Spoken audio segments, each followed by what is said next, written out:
Here is BD1100 injection molding machine, which will be dispatched to Midea. It also the first big electric machine to Midea, with a clamping force of 1,100 tons. This machine is one of the largest electric injection molding machines in China.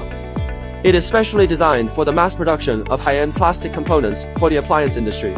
Equipped with a 7,200 large-capacity electric injection unit, combined with AI-powered intelligent algorithms and a 4-in-1 intelligent control system, it delivers ultra-fast injection speed, high positioning accuracy, and outstanding performance across key technical indicators, positioning among the industry's leading solutions. In actual production tests, the BD1100 achieved energy consumption as low as 0.215 kilowatt-hours per kilogram, significantly outperforming China's highest energy efficiency standards. With high efficiency, energy-saving performance, and low-carbon operation, it helps manufacturers significantly reduce production costs over the machine's long-term life cycle. The BORCHE BD1100 has successfully broken the long-standing reliance on imported solutions in the high-end injection molding market. It marks the entry of China's 1,100-ton all-electric injection molding technology into the ranks of advanced global manufacturing. It provides more stable, advanced, and competitive equipment solutions for high-end manufacturing industries, including appliances and automotive applications. It also injects strong momentum into the high-quality development of China's equipment manufacturing industry.